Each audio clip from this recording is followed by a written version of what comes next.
Hi, everyone.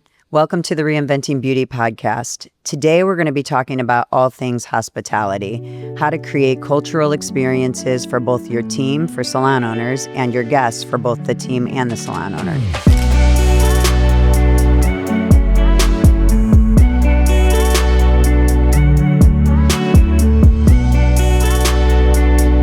Today we're joined with our friend Sylvia Landivar, who specializes in curating events and experiences for teams and for companies. Yes? Yes, that's right. Yeah. Yep. So all types of events, as far as like it could be educational, it could be a presentation, it could be dinners, just kind of all kinds of gatherings. We kind of take care of the interiors as well. Yeah. Amazing. Do you have a certain starting point? Like, is there something that you do consistently through any type of event that helps you get kind of the feel or the vibe of what you're going for? Yeah, as far as like creating an event, I always lean on the client to see what they want, what's the end goal, what they want to communicate during this event.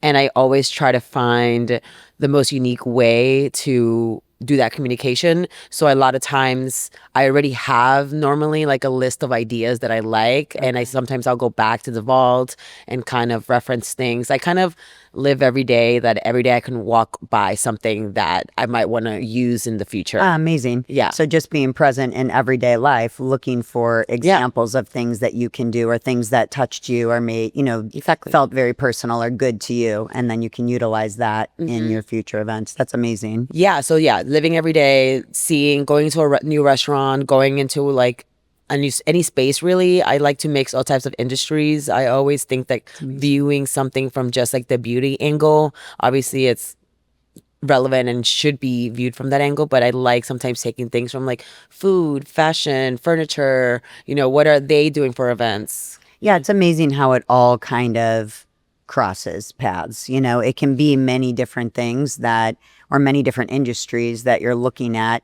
to see something that feels or looks like it could be part of something that you're going to do in the future. Right.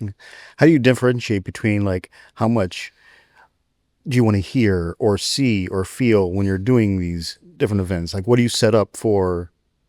I think that one's a good question because it all comes down to budget as everything does. It's like how much can we do? That's number one.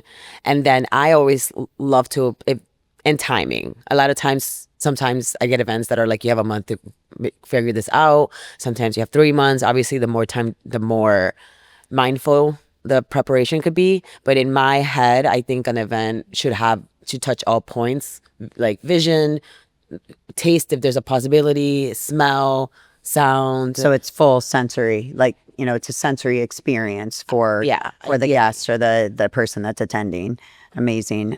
Do you feel like there's any one, say the budget's really tight, is there any one consistent thing that you feel like makes someone really feel seen or something that you're like, okay, that's a non-negotiable? Yeah, normally like my one non-negotiable is florals. I just think that like an element of nature, I think that's kind of like a non-negotiable for me. Like, because it's like, okay, you have the food and the stuff, but if you don't have a little decorative element, then why does that differ from like everyday event type? So to me, it's like a natural element as a non-negotiable. Lighting is very specific too.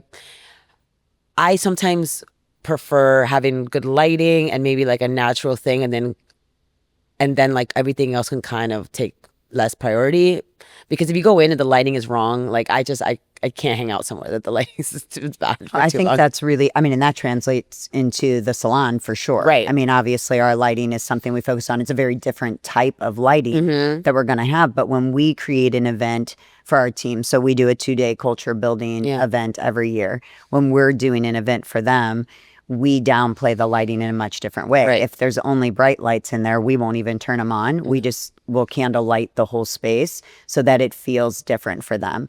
If we're doing an event that's designed for our team to build our culture, we definitely want to make sure that it's a different experience for them than just being in the salon. Exactly. Most of the time we'll find a location that's, not the salon and host it there. But I love the idea. And I think oftentimes we do incorporate like florals or something, but to think about a natural element, you know, for the events. But then also that's something that's very easy to tie into a salon space just by bringing in plants or florals. Right. Even sometimes if the budget's super tight, sometimes I look around my house. I borrow things from my house. Sometimes I even like when I walk around, I won't say this too long. I don't do this too often, but if it's really desperate, I'll see some flowers out or some plants. Even in the space that I'm in, I'll like just cut a couple stems, put them in, you know.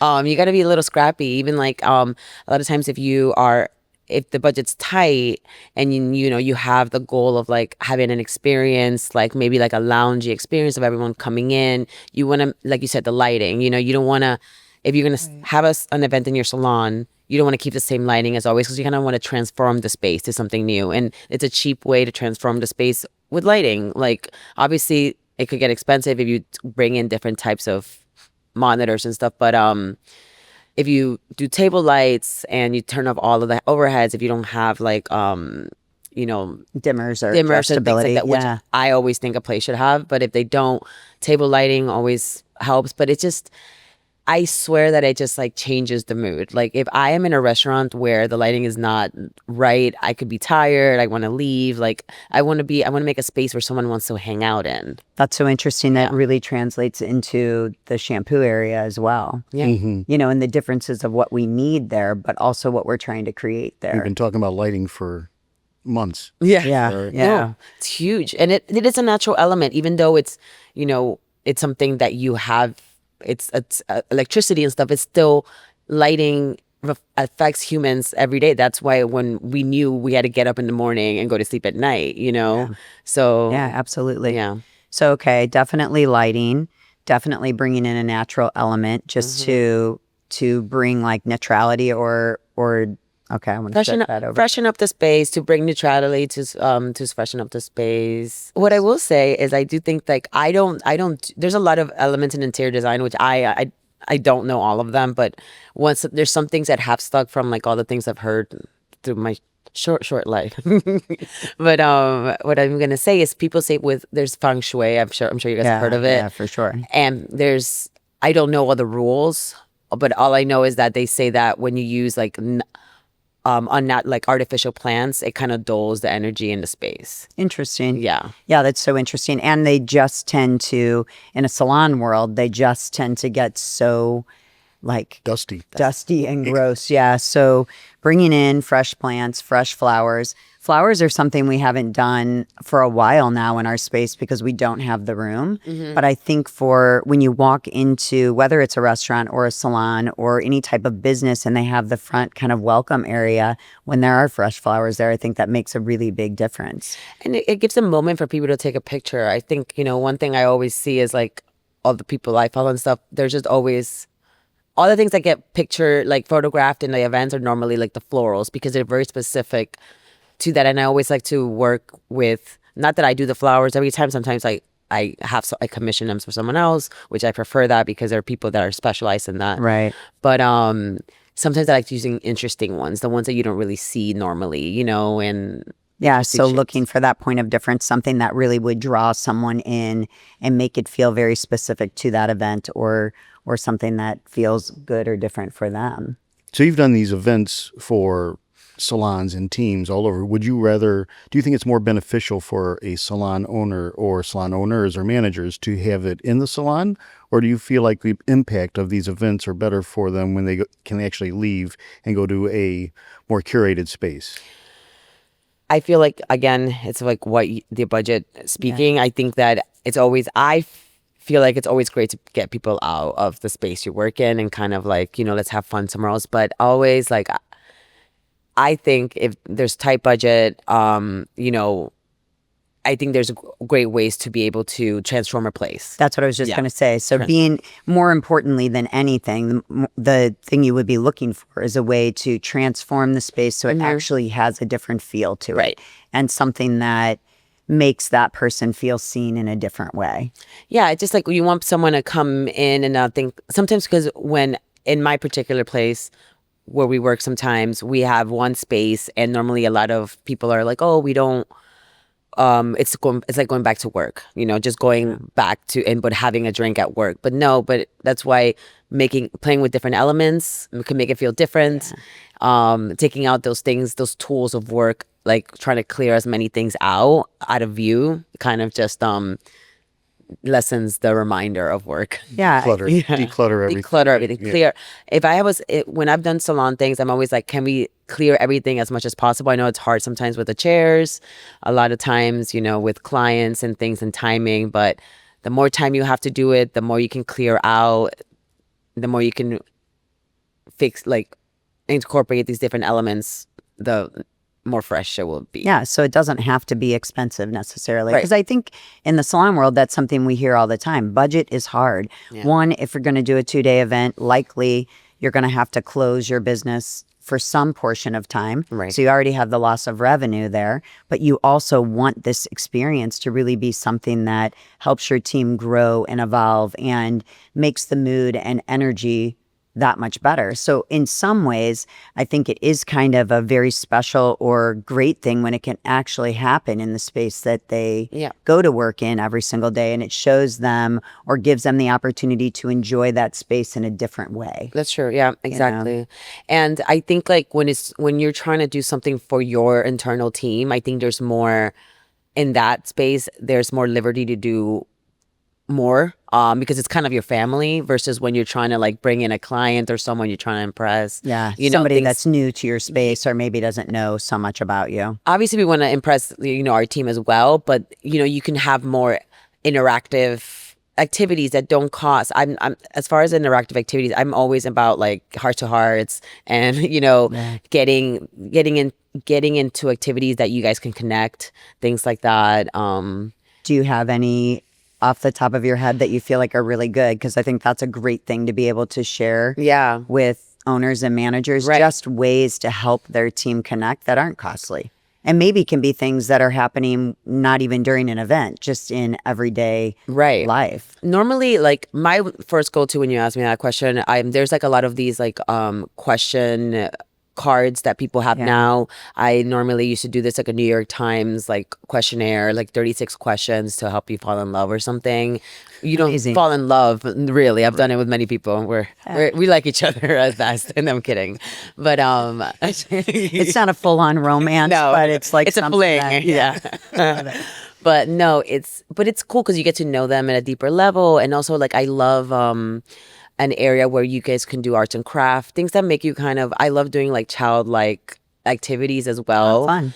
Because it's important to like bring out the inner child and like do some things that aren't very adult. Like, because I love I love a party, I love drinking, I love all the things, but sometimes it's just good to connect and in a different way. No, I think that's an amazing idea. I mean, that gave me such a great idea for the salon. Even if we have the space, we're in the process of building out a new space, so we'll have more room. So to have like a coloring wall, or maybe even one of those big rolls of paper that's just there for doodling, and allow for that opportunity for our team to actually just be creative and be a little more childlike. I think that helps people. That. Yeah, and I think that helps people like let their guard down to just be open with one another. So yeah, I mean, there's no better energy than the energy of a kid. Yeah, really. I mean, depending on if you're in the mood for that or not. Yeah, but I mean, I can definitely say my grandkids come in, and it for me is such a escape from whatever stress I was experiencing. Just those few moments when you see them and they're so excited about life. Right. And so, being able to create that, I love that idea. I think salon owners and managers could really run with that. But I think the reality is, like you said, something like time. I think we're never going to have the time. Like, it's never going to be the right time. And I think that sometimes you just, even though you might not want to do it, you just kind of should force yourself. And you might be surprised at what you see at the other end. You might enjoy yourself and be like, wait, this thing that I kind of wasn't into now actually was very rewarding. So make the time really like about when, as far as like getting these moments. And another thing is like I see people that bring in like a third person that would help kind of facilitate activities. I've seen that actually works well as well, but I know all regarding budget. But again, I feel like you could do a really cool like agenda with things like this of that nature, and maybe at the end you can like have a cocktail and stuff so you can connect, and then unwind or whatever it's going to be. I think even just through this conversation, it's given me such a great perspective on how often as a business we focus on our external guest, creating an experience for them. We talk to our team about that all the time. We do a 2-day culture event that's supposed to create an experience for our team. But what about creating those experiences in every single thing we do all day long? Right. And so, just what you said with, the art and the, doing something that's kind of childlike gave me a whole new thought process in the way I interact with my team on a daily basis. How can we incorporate some of those event-like experiences every single day so that our staff actually gets to have an experience coming to work the same way our guests get to have an experience when they come into our space? That'd be great, yeah. It's really important. Yeah. So when you start planning an event, I'm sure you've had clients that are maybe more difficult. How do you handle that? Or how does a salon owner handle that when they're putting an event together? I like to predict the future a little bit, like kind of like what can go wrong. And I think maybe that's like bad to always think that way. But in certain jobs, it's good, especially with clients, especially live. Like I know you guys are painting live, I may go, if I was doing that, I'd probably go quiet and be like, oh my God, I did something wrong, So for me, I think it's really like thinking about plan A, plan B, plan C, and how you would have a solution for all of these before it occurs.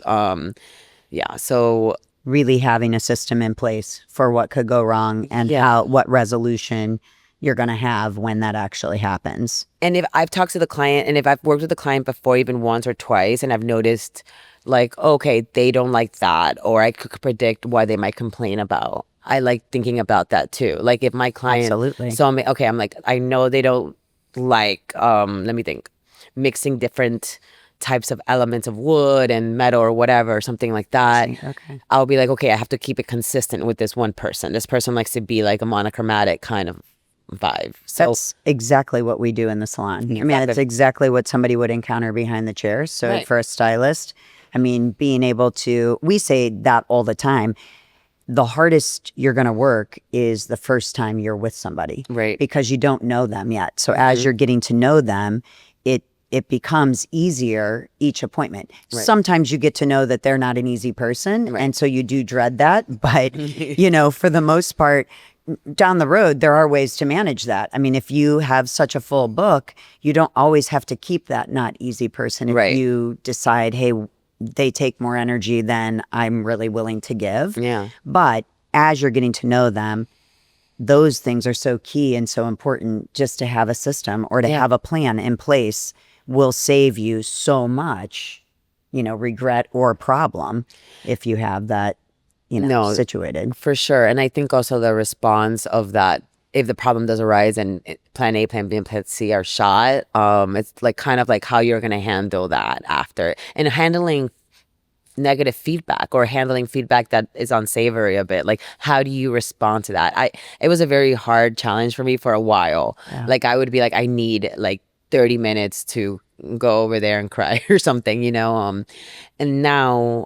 I was going to say, how has that changed for you? How have you grown through that? Because you, I'm sure, get it. Yeah. You receive it. And I think like with hairstylists as well, like hair artists, like I feel as if they also had to like go through the negative feedback and that you're, and the thinking, maybe I'm not good enough. Maybe why am I doing this? All of these like negative things that happen within us that we don't really talk about. But yeah, it is literally through experience. And I think that's just what everyone's going to say. Like through experience is how you'll kind of build that patience and that like, that kind of tough exterior to not let things go personally. Just because someone doesn't like something doesn't mean you're the worst artist in the world. Yeah, absolutely. Yeah. Nicole and I have put on events.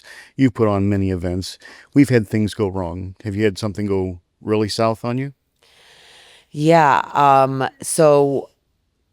not as I'm happy to say not as much, and it's never, and I'm happy to say that it's not. I love when the house could be burning in the back, but everyone in the front has no idea.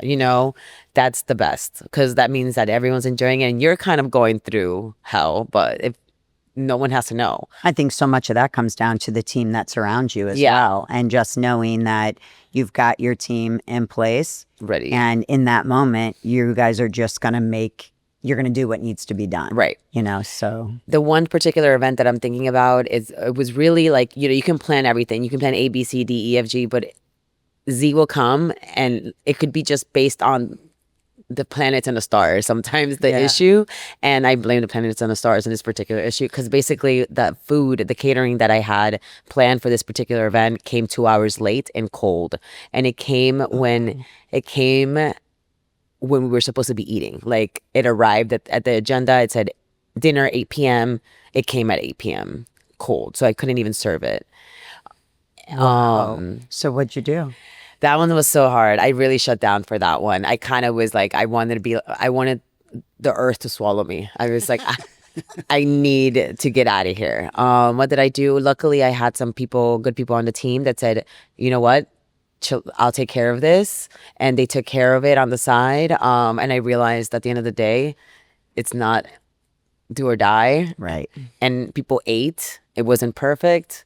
People ate, everyone survived, and everyone had a good time. Did you actually share with the guests that there was something that went wrong? Like, in that moment, I think sometimes things get to a place where you just have to be honest with people and ask for grace. Right. And a lot of times if you can do that and they're enjoying themselves otherwise and the company's good, it's kind of like if you go to a restaurant and there's amazing service, you may go back even if the food's not great. So what did you do? In hindsight, I feel like I should have done an announcement. I was doing announcements like, hey, delay for an hour is going to be, things like that. I didn't give context. And now in hindsight, I could have. It was mostly because it wasn't, I think that if it was more of like it was more of like a smaller event with just the team. So if it would have been like outside clients, things like that. Right, it would have been different. I think it's also like who is in the room and what are they expecting. And well, I think your peers are harder sometimes. Yes, they are. Like for you personally, I would say if we were planning a 2-day event for someone else's team, it would probably be a lot easier for us than if we're planning a 2-day event for our own team. Yeah. When we're planning the 2-day event for our team, it's chaos and it's stressful and it's weeks of work. And not even like to the point of the start time of the event. I mean, it's going on the entire time until it's over. Yeah, because it's not like we just go and set it up. We're actually then facilitating it. Right. So it becomes a very stressful thing, and you never want anything to go wrong with your team. Like, that's... Yeah, you don't. You just don't. Yeah. You feel like you lose credibility to the people that you count on when things don't go the way they're supposed to. However, we're really finding that the more real we are with our team, the more authentic we are, and just say like, hey, we're not perfect. Right. Stuff happens, and ask for their grace, the better we all get at building that culture of being able to give and receive. Yeah, I hear you, and I think, and I agree. I think that that was kind of like the one of the first big mess ups in my event career. So it was in one that was so obvious, one that was right in my face, and it didn't feel like I had control over. So that one, I think if that was to happen, I don't want that to happen again, but I think now I would handle it a little bit different. How would you handle it different now? I think now, one, I kind of tapped out at a certain point when I felt like it was so out of control, because once we saw that it was cold, I was just like, it's going to be another hour to heat up. We're going to have to push dinner back. I kind of just disassociated. So I would be more in it. I would be like more of like a leader, I think. And I would be more open and give the response and be like, hey, like some unforeseen circumstances happened. There was a lot of traffic on the way here. The food is too late. Right. And, just you have to make modifications. So everything will be fine. And, what I will say is like sometimes with events, help is always needed. I think that I always remember I'm about the details. So sometimes because of this happened, because this delay happened, I couldn't go in and fix some details of the party that I had in mind to do. Right. Because I kind of lost the whole plot. Exactly. And I would have. What do you feel? Okay, so you handle it differently now. Yeah. what have you done or what do you continually do that allows you to be able to handle it differently? I mean, I know, based off of the experience and once you've gone through it, you learn, okay, I don't want to do it that way. But it also takes some discipline and some actions and work on yourself. Like, how do you work on yourself to grow through that? What would be your advice to somebody that's trying to grow in that way, to take feedback better or roll with the punches of life, Well, this is, I think, more of like an individual journey. I think for everyone, I think at the end of the day, it's about getting to know yourself and your triggers and all the things, the defense mechanisms, like all the things, like basically I'm studying my behavior more. That's really what I'm doing. So sometimes I'll walk around and something something triggered me, something hurt me, but I'm like, that's not why I'm upset. Something happened like yesterday. It has nothing to do with what just happened in this moment. Right. Yeah, agreed. I say that I feel like I study people and study myself. I work on myself more than I work on anything. Yeah, same. And I think that's what makes you a better leader. And we've seen you grow in that way so much throughout our time of knowing you. Yeah, thank you. Oh my gosh. I've been trying. Yeah, I mean, therapy, to be honest, shout out to to my therapist. We do that. I mean, we have a mental health benefit for our team. Yeah, that's great. They have access, and we're starting to see it getting used more and more, which makes me happy. It doesn't make me feel like my team is damaged or needs, is a head case.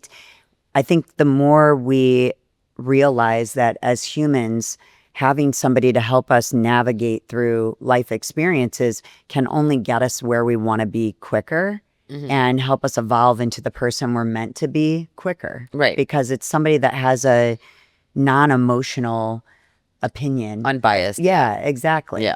Of what we're going through. Yeah, I absolutely agree. I think anyone could benefit from it. People are in different places in their life. So some people like other therapies. There's so many different ones. Yeah. But yeah, no, for me, it's been that. And then with that, I've been able to say, okay, why am I so triggered with that one comment one of my peers made? Oh, it's because I'm insecure about X, Y, and Z. Oh, it's because I have, it's been hard to accept my growth sometimes. Yeah. I hear you on that for sure. Like, what is it called? The imposter syndrome. Yeah, we've heard about it, like things like that. Even doing this podcast, I'm like, why would I do something? But I'm like, no, you have things to say. Absolutely. And absolutely. That's when we're prepping for any podcast, that's one of my biggest prayers is like, please put the people in our path that have the heart of growth and a heart of love and have a voice and something that needs to be said or something that needs to be heard. Yeah. And I feel like we always end up getting that. And I think it's funny, like we started the whole conversation around hospitality and it really has evolved and creating amazing events. Yeah. And it really has evolved into a conversation that is so much about personal growth. And I believe the more you grow in that way, the better all of your hospitality. You treat people differently. You live differently. There's a different energy around you that allows all of those things, no matter what your budget is, to be amazing. Yeah. And I think that it gives you it helps you be open-minded. It helps you like let go of the loads that you're holding, the grudges, like the resentments from people, like those things definitely. I used to feel so heavy all the time because I was like angry at just things that you didn't even know why. You walk through the world and you're like, I'm fine. But then you're like, why am I crying like 2 hours later? Like there's things that we repress. It's just sometimes Were you about to cry? Charles might be crying with the direction that this conversation has gone, but I love it. I'm like, this is so amazing. But the thing is, like, we repress things, then we don't know why we're lashing out, why we're mad at the car that didn't let us cross the street. There's different ways, and then that's when you show up not in the best self. You're not able to be creative because you can't tap into, like, your mind is cloudy, so I think it's all connected. It's a huge thing that we say about leadership, in every scenario when something's really bothering us, and it drives him crazy because I'll constantly say, okay, yeah, they should have done X, Y, or Z, but what could we have done differently that would have changed the outcome of this? And so I think in anything you're trying to create, if you said it, like having a a attack plan for anything that could go wrong, not taking it personally when things do go wrong, because inevitably they do, and just really showing up and being present in the moment. Yeah. And I think I will add another thing is taking care, like what we're talking about, taking care of yourself. Like I always make sure to put in a little time for Sylvia time, whether it's in the beginning of the day, middle, end, whenever, depending on the schedule of the day. But just feeling like you're taking care of yourself. It's a huge thing I talk about. I say it all the time. I've yet to master it. But whenever we're doing a big event, even with filming, to have that little bit of time before you start, like to actually be prepared enough that you could have 30 minutes or you could have 20. I mean, 5 minutes would be a blessing, Right. Usually I'm like running in, I did it today, So I think that that's a great piece of advice for people as well. So really making sure you set that little bit of time aside. I think you do really well with that. No, I mean, I like to read, so every morning I try to read a little bit, whether it's 5 minutes or 15 minutes, but it's just quiet time for me with the coffee. So it's important. And journaling, I was doing journaling for a while. Journaling is amazing. We talk about that all the time. Yeah, I need to get back in it. But another thing I was going to say with events, like I realized like what the day before, it's like, it's like going showtime. It's like I want to have a good night's sleep, 8, 9 hours, 10. Even if I do 10 or crazy, but I would do 10. Like good night's sleep, clear mind, wake up early so I can get my coffee, maybe have an exercise. Because sometimes just like exercising, kind of just like moving your body helps you like let go of just thoughts. And and being early to the event, being the first one in the door, things like that, it just make me feel like I have it under control. Yeah, I think that that's a huge piece, like really talking about not just the event in itself, but how you actually get yourself prepared for the event. That's amazing. And I think that's something that anybody in any type of leadership management could really learn from. We talk to our team about it a lot now because we ask them to plan their morning and really get prepared for their client, spend 30 minutes doing that. But to also start to look at on the days that they're really successful, what happened the day before or the night before, so the sleep or whether or not they're exercising, that's a huge piece of it anymore. Yeah. Even if exercising could be a walk. Like absolutely. Sometimes saying exercising feels so scary, but like even going on a daily walk, has worked wonders. Clears your mind. I think we're getting better at like preparing just to clear our mind. We're always early to whatever event we're doing, so we're there early. And even if we're in the room preparing the classroom, sometimes we're just quiet. We're in our own heads, that we're just trying to focus. How's the day going to play out for ourselves? How's the class going to go? So, I don't know why it's hard to actually give yourself that and feel that that's something that's important, that you could actually really build in and say that really leads to my success and I deserve that. It's really sad because it feels like as I've grown, it's always felt like taking time for yourself was a bad thing. Maybe it's the society, the way we've been I'm not entirely sure, but it was never, I was always last in line to be taken care of in myself. Right. And you could feel that. And now I don't do that. And I say no to things that I don't want to. And I'm like, is that outing with friends really something I want to do right now? Like, so I always say, is it my best yes? Is it like, yes, I could go, but is it the best yes for what I have going on in my life right now? You almost said no to doing this podcast. I tried to. I think it's interesting. We started out a podcast on hospitality for teams and salon guests, and really in the end it comes down to how hospitable are you to yourself that makes you really be successful for others. Truly. Yeah. And like we said, I think it's all connected. It's like if you're pouring in on yourself, then you're able to pour into others, but then you're also like able to like give the best results to people and keep an open mind and walk around and look at like all types of inspirations. Like I'm sure that for a hair artist, they walk around, they probably see all types of different styles and things, then colors and those things. I don't know. It just makes you more present a bit. Absolutely. Yeah. So what was one of the most memorable hospitality experiences that either you have created or that you've witnessed, and what made it work for you? So one of the events that really comes to mind when you ask that was basically one of the last ones that we worked on, which was about a product launch, and different from the other ones because it was set in a art gallery type of way. So all of the messaging kind of had to be art. Okay. So we kind of had to think outside the box, and we had to commission a bunch of different pieces. And really, I thought it went well with our guests was because they've never had that experience within a specific company that hosted an art gallery about a product. Okay. An art gallery show about a product. So it was us telling the story about this product indirectly with these little bits of art pieces sprawled through the space.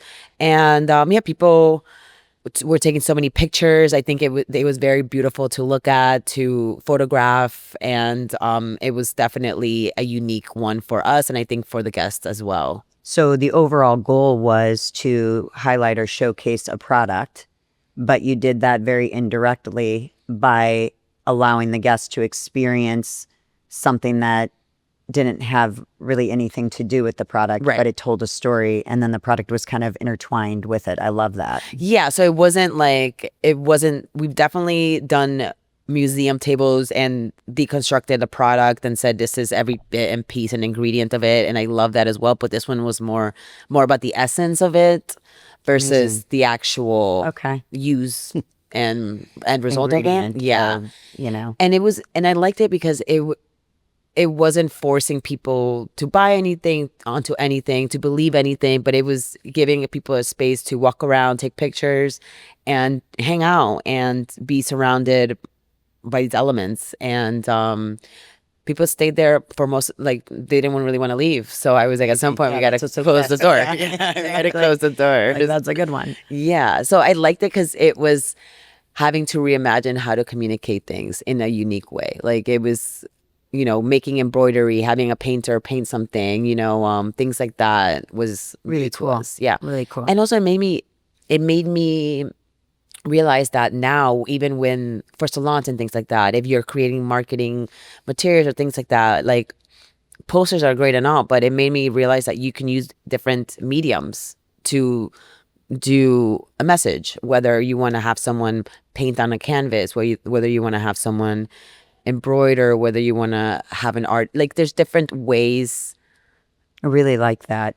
I think from a salon owner's perspective, for myself, as you're talking about it, I just keep thinking like so often we go at selling the product or even to sell our team on an idea, sell our guest or consumer on a particular product line, service, whatever it is.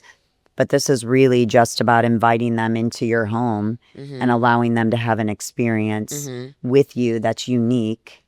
And then potentially the byproduct of that or the result of that would be that they would be interested in pursuing what you have further because you've shared something that's a little more deeply personal. You use the word essence. We shared the essence of what it was instead of just what it was. Right, exactly. And so I love that. I think that's a really cool and very usable thing that could be a point of difference for a team or a business. Yeah. And I think to answer a question of one event that I went to, not as a creator, but just as a guest, that I kind of think about often, would be I went to an event. It was, believe it was like a Nike or maybe shoe company of sorts. Okay. And the way they displayed their product was also like art. So they made sure to put the shoes like on pedestals and things like that.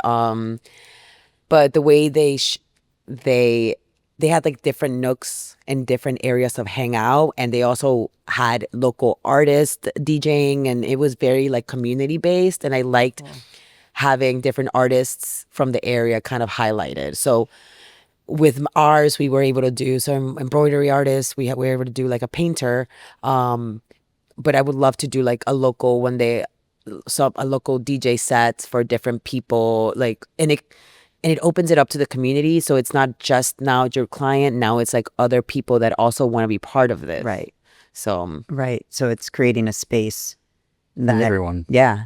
That can be, about more than just your brand or your target market. Yeah. Basically. Yeah. I went in not knowing about the shoes, not really caring about the shoes, but now I'm still thinking about it, and I love Nike, and stuff, but what I want to say is that now I'm still thinking about it. One thing that I remember is the way they brought out the food. There was an umbrella, and they had churros stuck to the umbrella, and they were just hanging off.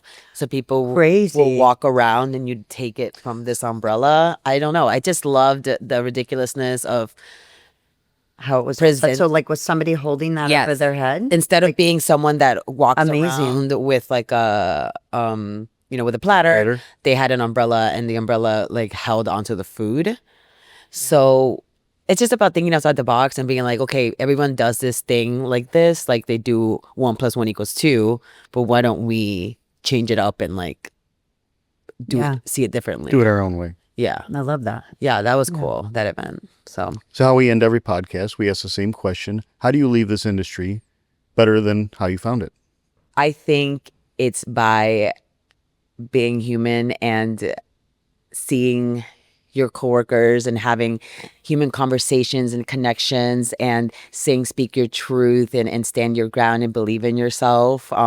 Being a helping hand to the ones that come before, come after you. Sorry, I love that. Those that come after you, kind of being like, hey, I know you're super stressed. I know all these things are going on that are so important, but take a step back, because this is a blip in your existence, this moment, and you're going to look back maybe 30 years from now and it won't be as heavy as it is now. Kind of just I don't know, just helping the ones that come after you, really. I personally. Love that. Yeah. It's such an important piece. We talk about that all the time with our team, that it's so important to remember where you came from and be the person that wants to make it easier for the person who's there now. Yeah. I think the more we can do that for people, the quicker everybody gets where they want to go. Exactly. And one thing I will say with that is that just because you struggle doesn't mean they have to. Yeah, which is There's a lot of people that don't believe that. They think, oh, I put my time in, so. And sometimes I won't lie. Sometimes I get caught in that thought, and I'm like, oh, I can't believe they have it so easy. And I get so whoa, whatever. But that's why you're here, to make it easier for them. And hopefully they make it easier for the next, and it keeps going and going and going. It's my favorite thing you said. Great. Yeah. No, I'm serious. Just because you struggled doesn't mean someone else has to. And I think that's if everyone could just take that simple, sounds simple, statement and actually apply it in their lives, we would have a much happier world. Yeah, and it's easier said than done sometimes. Sometimes you're grouchy and you may think but trying to remember it all the time, just reminding yourself, Love that. Thank you so much. Of course, thank you guys for having me. This is great. I'm so happy you did it. Me too. Yeah, it's great.